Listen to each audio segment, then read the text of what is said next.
I would say they also learned a political lesson.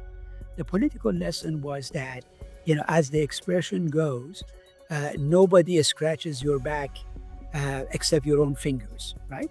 And so they learned the lesson about the need for becoming more self sufficient. Therefore, you saw this very concentrated effort on the part of the IRGC to try to produce many of the ammunitions that it needed, because again, understanding that they were subject to all sorts of sanctions, it was not easy to smuggle all these things in. And because they had such a massive plan for rearming themselves, etc., they invested heavily in this thing. So my point is that um, if this group of individuals are reluctant to trust intermediaries like the United Nations, for example, right? It is because of the experiences that they think they endured.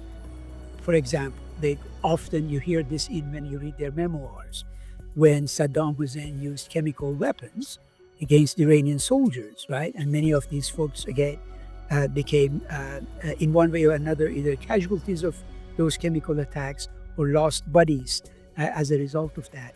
Then it changed their sense of what is defense, what is offense, right? In that regard. So I think now we are dealing with these individuals hardened by the Iran-Iraq War, by the involvement in Lebanon, by the involvement in Bosnia, and then lately in Syria, and not to mention everything that has happened post 2003 in Iraq and Afghanistan. That again they were involved in campaigns here and there.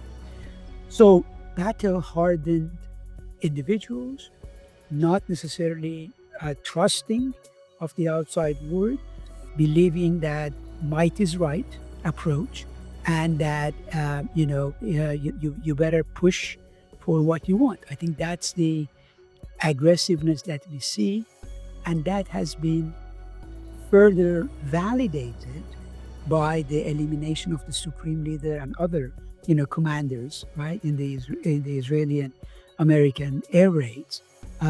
So that's why I think it's a bit naive that to expect these folks to necessarily back down at this point and make concessions. Their reading of the situation is, we are ascendant.